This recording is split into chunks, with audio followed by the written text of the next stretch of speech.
जनभाषा Hindi YouTube channel पर सभी दर्शकों का, श्रोताओं का स्वागत है। मित्रों, हिंदी भाषी समाज और हिंदी साहित्य का पाठक इन नामों से भलीभांति परिचित है। ये नाम हैं 55 खंबे लाल दीवारें, रुकोगी नहीं राधिका, शेष यात्रा, अंतर्वंशी, भया कबीर उदास, नदी, फिर वसंत आया, जिंदगी और गुलाब के फूल, एक कोई दूसरा, कितना बड़ा झूठ। ये हैं उषा प्रियंवदा, जो समकालीन हिंदी कथाकारों में एक बड़ा नाम है, जिनके संबंध में कथालोचक प्रोफेसर रोहिणी अग्रवाल लिखती हैं कि उषा प्रियंवदा को पढ़ना एक साथ बहुत से बिंबों में घिर जाना है। बिंब जो घुमड़ते बादलों की तरह अनायास तैरते चले आते हैं और एक सार्थक संगति में गुंथकर पहले दृश्य का रूप लेते हैं, फिर एक बृहद परिदृश्य में तब्दील होकर अपनी रचयिता की संवेदनात्मक अंतर्दृष्टि और सरोकारों को बुनते हैं। उषा प्रियंवदा की एक अन्य प्रसिद्ध कहानी, जो भारत के कई विश्वविद्यालयों के हिंदी के स्नातक स्तरीय या स्नातकोत्तर स्तरीय पाठ्यक्रम में निर्धारित है, वह कहानी है वापसी।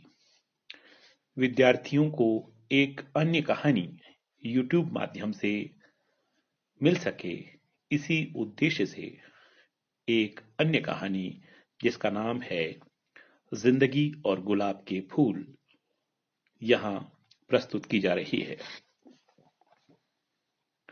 आइए सुनते हैं उषा प्रियंवदा की कहानी जिंदगी और गुलाब के फूल। सुबोध काफी शाम को घर लौटा।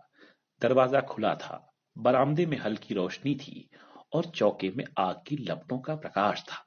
अपने कमरे में घुसते ही उसे वह खाली खाली सा लगा। दूसरे क्षण ही वह जान गया कि कमरे का कालीन निकाल दिया गया है। किनारे रखी हुई मेज भी नहीं है। मेज पर कागज के फूलों का जो गुलदस्ता रहता था, वह कुछ ऐसे कोण से खिड़की पर रखा था। लगता था जैसे मेज हटाते वक्त उसे वहां वैसे ही रख दिया गया हो। उसने बहुत कोमलता से गुलदान उठा लिया। कागज के फूल थे तो क्या, गुलदान तो बहुत बढ़िया कट ग्लास का था। पहले कभी कभी शोभा अपने बाग के गुलाब लगा जाती थी, पर अब तो इधर कई महीनों से यही बदरंग फूल थे और शायद यही रहेंगे। सुबोध ने फिर खिड़की का गुलदान रखते हुए सोचा, हाँ यही रहेंगे, क्योंकि शोभा की सगाई हो गई थी और उसका भावी पति किसी अच्छी नौकरी पर था। सुबोध ने कोट उतारकर खूंटी पर टांग दिया। आखिर कब तक शोभा के पिता उसके लिए अपनी लड़की कुंवारी बैठाए रखते। सुबोध खिड़की के पार देख रहा था। धूल भरी सांझ, थके चेहरे, बुझे हुए मन। फिर वह मां के पास आया। उसकी मां चौके में चूल्हे के पास बैठी थी। वह वहीं पीढ़े पर बैठ गया। कुछ देर कोई नहीं बोला। मां ने दो एक बार उसे देखा जरूर, पर कुछ कहा नहीं। पत्थर की मूर्ति की तरह वह बैठी रही, ऐसी मूर्ति जिसकी केवल आंखें जीवित थी। एकाएक सुबोध पूछ बैठा, अम्मा, मेरे कमरे का कालीन कहाँ गया? धूप में डाला था क्या? बाएं हाथ से धोती का पल्ला सिर पर खींचती हुई मां बोली, वृंदा अपने कमरे में ले गई है। उसकी कुछ सहेलियां आज खाने पर आएंगी। सुबोध को अपने पर आश्चर्य हुआ कि वह इतनी सी बात पहले ही क्यों न समझ गया। उसकी सारी चीजें वृंदा के कमरे में जा चुकी थीं। सबसे पहले पढ़ने की मेज, फिर घड़ी, आराम कुर्सी और अब कालीन और छोटी मेज भी। पहले अपनी चीज वृंदा के कमरे में सजी देख उसे कुछ अटपटा लगता था, पर अब वह अभ्यस्त हो गया था। यद्यपि उसका पुरुष हृदय घर में वृंदा की सत्ता स्वीकार न कर पाता था।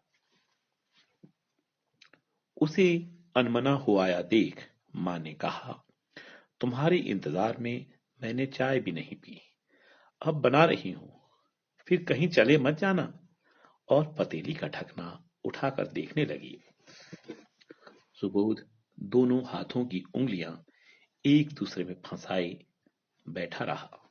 उसके कंधे झुक गए और उसके चेहरे पर विषाद और चिंता की रेखाएं गहरी हो गई। सशंक नेत्रों से मां उसे देखती रही। मन ही मन कई बातें सोची, कहने की, मौन का अंतराल तोड़ने की, पर न जाने क्यों वाणी न दे सकी। उसकी आंखों के सामने ही सुबोध बदलता जा रहा था। इस समय उसके नेत्र मां पर अवश्य थे, पर वह उनसे हजारों मील दूर था। मौन रहकर जैसे वह अपने अंदर अपने आप से लड़ रहा हो। काश सुबोध फिर वही छोटा सा लड़का हो जाता जिसके त्रास वह अपने स्पर्श से दूर कर देती थी। पर सुबोध जैसे अब उसका बेटा नहीं रहा। वह एक अनजान, गंभीर, अपरिचित पुरुष हो गया था जो दिन भर भटका करता था।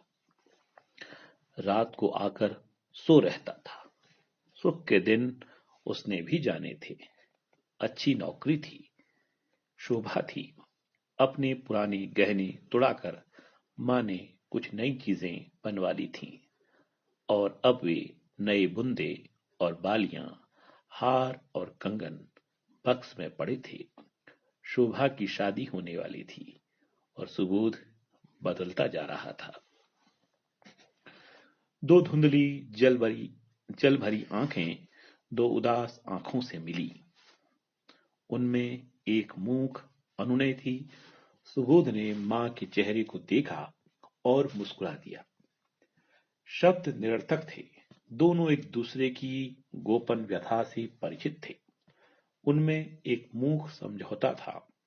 मां ने इधर बहुत दिनों से सुबोध से नौकरी के विषय में नहीं पूछा था और सुबोध भी अपने आप यह प्रसंग न छेड़ना चाहता था। उसने कहा, देखो शायद पानी खौल गया। मां चौंकी। दो बार जल्दी जल्दी पलक झपकाए, फिर खड़ी होकर अलमारी से चायदानी उठाई, उसे गर्म पानी से धोया, बहुत सावधानी से चाय की पत्ती डाली, पानी उड़ेला, फिर उस पर टिकौची लगा दी। टिकौजी वृंदा ने काढ़ी थी। उसकी शादी की आशा में बरसों मां बक्स में रखे रही। अब उसे रोज व्यवहार करना मां की पराजय थी। उससे बड़ी पराजय थी सुबोध की, जो अपनी छोटी बहन की शादी नहीं कर पाया था। टिकौजी पर एक गुलाब का फूल बना था और सुबोध उन गुलाब के फूलों की याद कर रहा था जो शोभा उसके कमरे में सजा जाती थी। उन बाली और बुंदों की सोच रहा था जो शोभा अब नहीं पहनेगी। दूध गर्म कर प्याला पोंछकर मां ने चाय सुबोध के आगे रख दी। सुबोध पीढ़े पर पालथी मार कर बैठ गया और चाय छानने लगा। मां अपनी कोठरी में जाकर कुछ खटर पटर कर रही थी। जरा देर में ही एक तस्तरी में चांदी का बर्क लगा हुआ सेब का मुरब्बा लाकर मां ने उसके सामने रख दिया और बड़े दुलार से कहा, खा लो।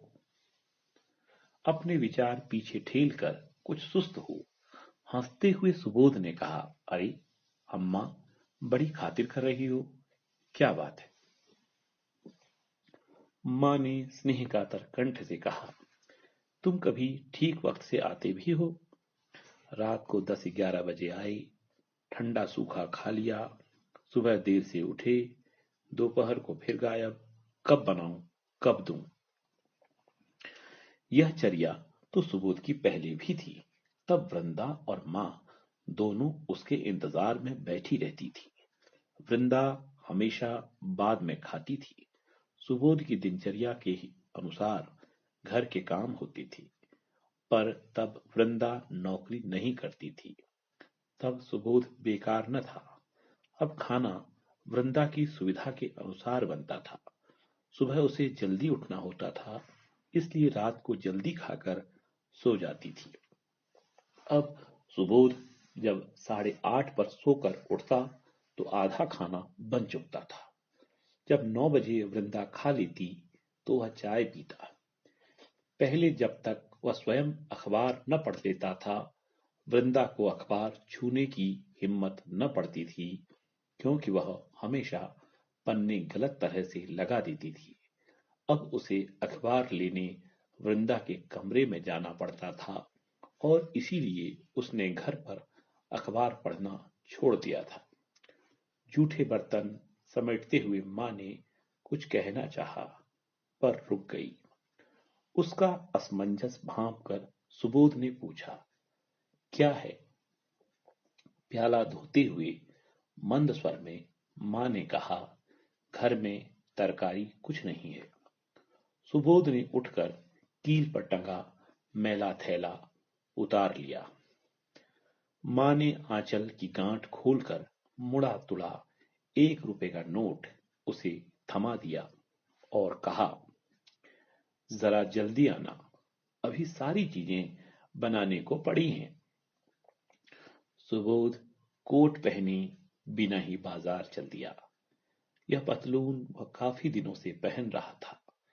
कमीज के फटे हुए कफ और कॉलर काफी गंदे थे, पर उसने परवाह नहीं की। पर दोनों हाथों से थैले का मुंह पकड़कर उसमें गंदी तराजू से मिट्टी लगे आलू डलवाते हुए सुबोध को एक झटका सा लगा। उसके पास ही किसी का पहाड़ी नौकर भाव पूछ रहा था। उसके चीकट बालों से माथे पर तेल बह रहा था। मुंह से बीड़ी का कड़वा धुआं निकल रहा था। वह भी थैला लिए था, तरकारी लेने आया था। सुबोध अचानक ही सोच उठा कि वह कहां से आ पहुंचा है, कहां से कहां आ पहुंचा है।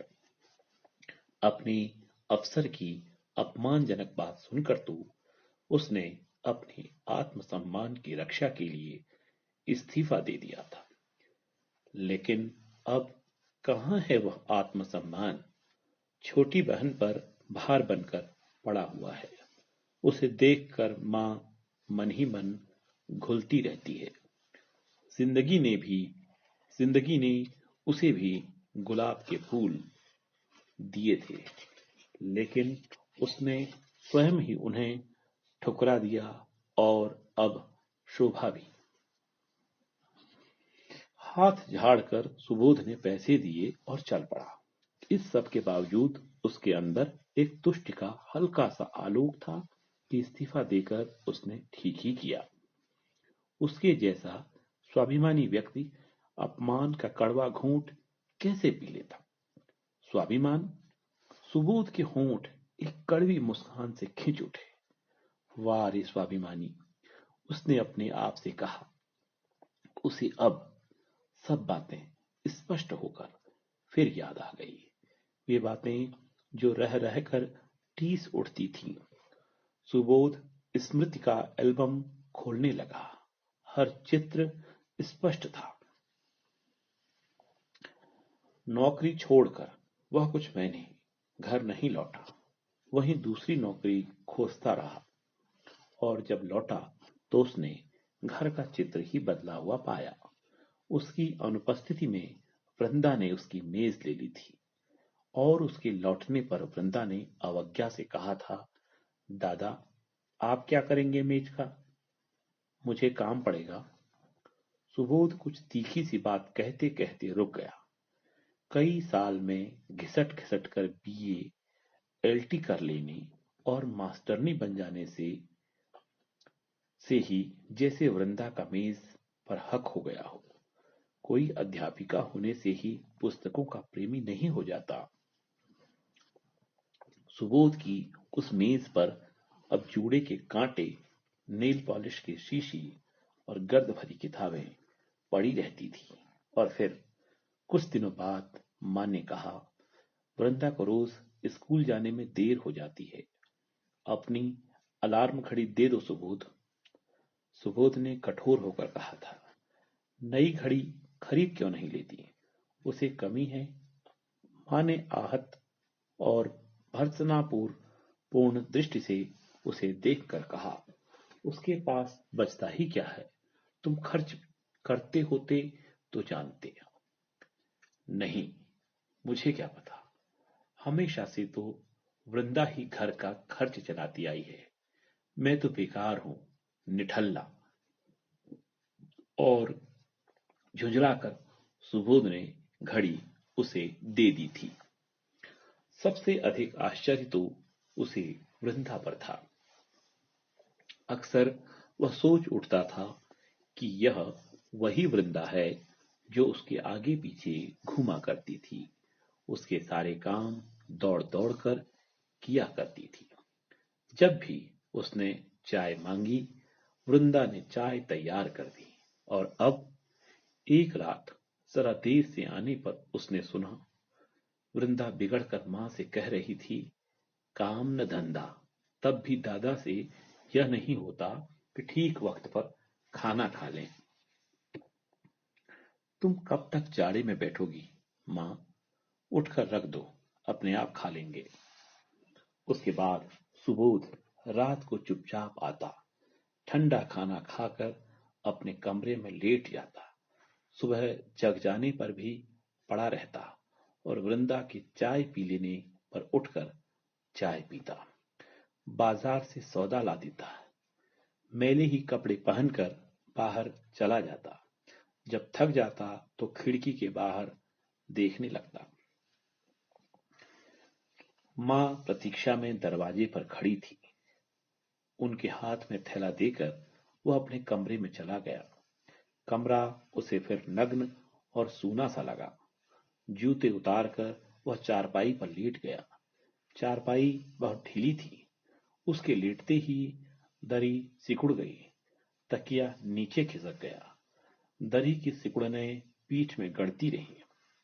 सुबोध की आंखें बंद थीं, हाथ शिथिल और कान अंदर और बाहर के विभिन्न स्वर सुनते रहे। खिड़की के पास से गुजरते दो बच्चे, सड़क पर किसी राही को बेसुरी बजती बांसुरी, खटखट करते दो भारी जूते, अंदर बर्तन की हल्की खटपट, तरकारी में पानी पड़ने की छन और खींची जाती चारपाई के पायों की फर्श से रगड़। तभी बाहर का दरवाजा अचानक खुला और वृंदा ने कुछ तीखे स्वर में पूछा, अम्मा, दादा घर में हैं? सुबोध सुनकर भी न उठा। माँ का उत्तर सुन वृंदा उसके कमरे के दरवाजे पर खड़ी होकर बोली, दादा, तांगे वाले को रुपया भुनाकर 12 आने दे दो। सुबोध ने चप्पलों में पैर डाले, उसके हाथ से रुपया लिया और बाहर आया। उसकी दृष्टि सामने खड़ी शोभा से मिल गई। उसके नमस्कार का संक्षिप्त उत्तर दे वह बाहर आ गया। नोट तुड़ाकर तांगे वाले को पैसे दिए और फिर अंदर नहीं गया। पड़ोस में एक परिचित के घर बैठ गया और शतरंज की बाजी देखने लगा। वहां बैठे बैठे जब उसने मन में अंदाज लगा लिया कि अब तक शोभा और निर्मला खाना खाकर चली गई होंगी, तो वह घर आया। सड़क पर सन्नाटा हो गया था। बत्तियों के आसपास धुंधले प्रकाश का घेरा था और पान वाला ग्राहकों की प्रतीक्षा में चुप और स्थिर बैठा था। वृंदा ने झुंझलाकर कहा, कहाँ चले गए थे दादा? शोभा और निर्मला कब से घर जाने को बैठी हैं, तुम्हें पहुंचाने जाना है। मुझे मालूम नहीं था, सुबोध ने कहा, जैसे कभी शोभा को घर पहुंचाया नहीं है। वृंदा ने कहा। तब सुबोध ने सोचा, तब शोभा की सगाई कहीं और नहीं हुई थी, तब वह बेकार नहीं था। शोभा उससे शर्माती थी, पर उसके गुलदान में फूल लगा जाती थी।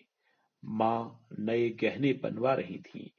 वृंदा अपने कमरे में बैठी बैठी कुढ़ती थी, क्योंकि वह बदसूरत थी और उससे कोई शादी करने को राजी नहीं होता था।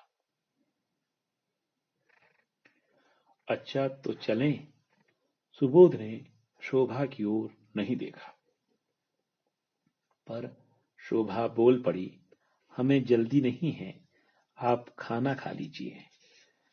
माँ ने कढ़ाई चूल्हे पर चढ़ा दी। वृंदा निर्मला को लेकर अपने कमरे में चली गई। सुबोध बैठ गया और शोभा ने उसके आगे तिपाई लाकर रख दी। फिर उसने रेशमी साड़ी का आंचल कमर में खोस लिया और थाली लाकर उसके सामने रख दी। सुबोध नीची नजर किए खाने लगा।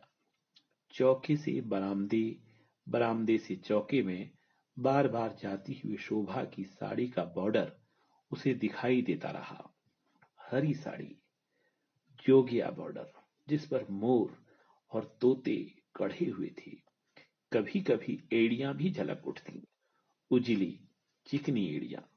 सुबोध को लगता था कि वह अतीत में पहुंच गया है और शोभा वही है, वही जिससे कभी उसकी प्यार की बातें नहीं हुई, पर जो अनायास ही उससे शर्माने लगी थी। शायद उसे पता चल गया था कि उसके पिता ने सुबोध से बातचीत शुरू कर दी है और शायद अब तक शादी भी हो जाती अगर सुबोध को कोई दूसरी नौकरी मिल जाती, या अगर सुबोध पहली अच्छी नौकरी न छोड़ता। सुबोध ने खाना बंद कर दिया। पानी पीकर हाथ धोने उठा तो शोभा झट से हाथ धुलाने लगी। उसकी आंखों में विनय भरी कातरता थी, उसके मुख पर उदासी, पर उसके बालों में सुबास आ रही थी। जब वह तांगा लेकर आया तो शोभा मां के पास चुप खड़ी थी और मां उसके सिर पर हाथ फेर रही थी। रास्ते पर दोनों चुप रहे। सबसे पहले निर्मला का घर आया। उसके उतर जाने पर शोभा ने आंसू भरे कंठ से कहा, आप यहां पीछे आ जाइए ना। वह उतरकर पीछे आ गया। तब बोली, कुछ बोलेंगे नहीं? क्या कहूं? सुबोध ने उसकी ओर मुड़कर उसे देखते हुए कहा। शोभा की आंखें छलक रही थीं। मैंने तो पिताजी से बहुत कहा, फिर आखिर मैं क्या करती? मैं तो कुछ भी नहीं कह रहा हूं। इस बात को स्वीकार कर लो कि मैं जिंदगी में फेलियर हूं, कंप्लीट फेलियर। कुछ नहीं कर सका। जैसे मेरी जिंदगी में अब फुल स्टॉप लग गया है। अब ऐसे ही रहूंगा। तुम्हारे फादर ने ठीक ही किया। तुम सुखी होगी। प्यार से बड़ी एक और आग होती है, भूख की, पेट की। वह आग धीरे धीरे सब कुछ लील लेती है। आप इतने बिटर क्यों हो गए हैं? जिंदगी ने ही मुझे बिटर बना दिया है। फिर जैसे जाग कर तांगे वाले ने कहा, अरे बड़े मियां, लौटा ले चलो, घर तो पीछे छूट गया। शोभा उतरी। कुछ क्षण अनिश्चित सी खड़ी रही। सुबोध के हाथ बढ़े, फिर वह पीछे लौट आए। अच्छा शोभा। नमस्ते, शोभा ने कहा। वह अंदर चली गई। तांगे में अकेला सुबोध सड़क पर घोड़े की एक रस टापों के शब्द को सुन रहा था। कभी कभी तांगे वाला खांस उठता और वह खांसी उसका शरीर झिंझोड़ जाती। अंधेरा, खांसी और आखिरी सपने की भी मौत। सुबह उठकर सुबोध ने सबसे पहले बरामदे में बैठी धोबी को देखा। जितनी देर में उसके लिए चाय बनी, उसने अपने सारे गंदे कपड़े इकट्ठे कर उनका ढेर लगा दिया। अलमारी में सिर्फ एक साफ कमीज बची थी, पीठ पर फटी हुई। उसे ढकने के लिए सुबोध ने कोट पहन लिया। कोट को भी काफी दिनों से धोबी को देने का इरादा था, परंतु अब जब तक धोबी कपड़ा लाए तब तक यही सही। चाय पीकर वह बाहर चला आया। कोट की जेबों की तलाशी लेने पर उंगलियां एक इकन्नी से जा टकराई। पान वाले की दुकान पर सिगरेट खरीदा और जलाकर एक गहरा कश खींचा और दो एक जगह रुककर वापस चला। रास्ते में धोबी मिला और उसने सुबोध को दोबारा सलाम किया। कपड़े जरा जल्दी लाना, समझे? कुछ रौब से सुबोध ने कहा। अच्छा बाबूजी। धोबी चला गया। कमरे में घुसते ही मैले कपड़ों का ढेर वैसे ही दिखाई पड़ा जैसे कि छोड़ गया था। उसने वहीं रुककर पुकारा, अम्मा, मेरे कपड़े धुलने नहीं गए? पता नहीं बेटा, वृंदा दे रही थी, उससे कहा भी था कि तुम्हारे भी दे दे। सुबोध को न जाने कहां का गुस्सा चढ़ाया। चीख कर बोला, कितने दिनों से गंदे कपड़े पहन रहा हूं। 15 दिन में नालायक धोबी आया तो उसे भी कपड़े नहीं दिए गए। तुम मां बेटी चाहती क्या हो? आज मैं बेकार हूं तो मुझसे नौकरों सा बर्ताव किया जाता है। लानत है ऐसी जिंदगी पर। मां त्रस्त हो उठी। जब सुबोध का कंठ स्वर इतना ऊंचा हो गया कि बाहर तक आवाज जाने लगी तो वह रो दी। उन्होंने कुछ कहना चाहा, मगर सुबोध ने अवसर नहीं दिया। कहता गया, मुझे मुफ्त का नौकर समझ लिया है? पहले कभी तुमने मुझसे यह सब काम करते देखा था? फिर उनके कंठ की नकल करता हुआ बोला, घर में तरकारी नहीं है, वृंदा की सहेलियां खाना खाएंगी, उधर हमारी बहन है कि हुकूमत किया करती है। अब मैं समझ गया हूं कि मेरी इस घर में क्या कद्र है। मैं आज ही चला जाऊंगा, तुम दोनों चैन से रहना। कहता कहता वह घर से बाहर आ गया। अपनी छटपटाहट में उसके अंदर तक तीव्र विध्वंसक प्रवृत्ति जाग उठी। उसका मन चाह रहा था कि जो कुछ भी सामने पड़े उसे तहस नहस कर डाले। वह चलता गया। उसी धुन में एक साइकिल सवार से टकरा गया। वह गिर पड़ा। उसके ऊपर साइकिल आ गई। वह व्यक्ति सबसे ऊपर। जब उसकी कोहनियां खुरदुरी सड़क से छिली, एक तीव्र पीड़ा हुई तो उसका ध्यान बटा। वह कुछ हक्का बक्का सा रह गया। उसने पाया कि उस व्यक्ति ने उससे तकरार नहीं की। अपने कपड़े झाड़े और साइकिल उठाते हुए कहा, भाई साहब, जरा देख कर चला कीजिए, चोट तो नहीं आई? अगर वह लड़ता तो उस मूड में शायद सुबोध मारपीट करने को उतारू हो जाता, पर उसकी अप्रत्याशित विनम्रता से सुबोध ठिठक कर रह गया। जब सुबोध ने उठकर चलने की कोशिश की तो पाया कि बायां पैर सूजने लगा है। लंगड़ाता हुआ वह पार्क की बेंच पर आकर बैठ गया। उसकी दाहिनी कोहनी से खून टपक रहा था। जरा भी हिलने से पैर में तीव्र पीड़ा होने लगती थी। उसने संभाल कर पैर बेंच पर रख लिया और लेट गया। अपना ध्यान पीड़ा से हटाने के लिए वह फूलों को देखने लगा। उसकी बेंच के पास ही गुलाब की घनी बेल थी, जिसमें हल्के पीले फूल थे।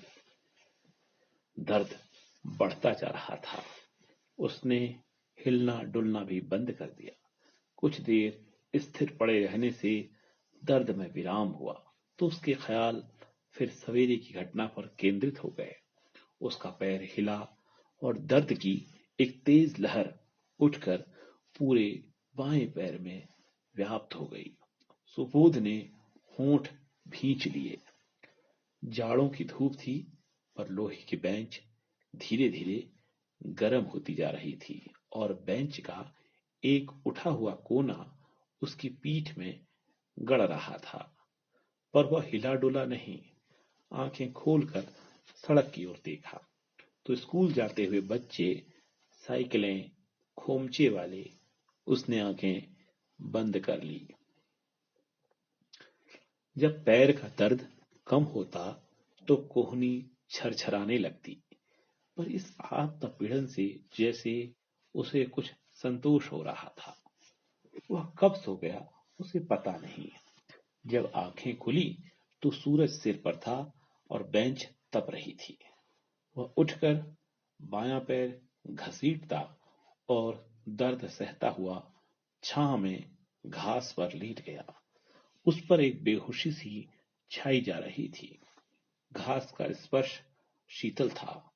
सुखदाई हवा में गुलाब के फूलों की सुवास थी, पर उसे चैन न था।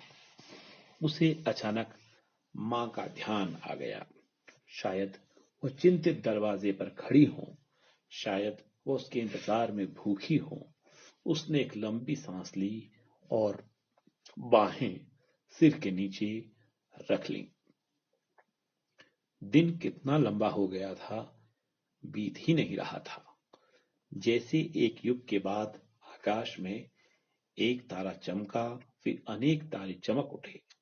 सुबोध घास में से उठकर फिर बेंच पर लेट गया। उसके सिर में भारीपन था, मुंह में कड़वाहट, पैरों में जैसे एक भारी पत्थर बंधा था। सारा दिन हो गया था, पर उसे कोई खोजता हुआ नहीं आया। वृंदा को तो पता था कि वह अक्सर पार्क में बैठा करता है, मगर उसे क्या फिक्र। पार्क से लोग उठ उठकर जाने लगे थे।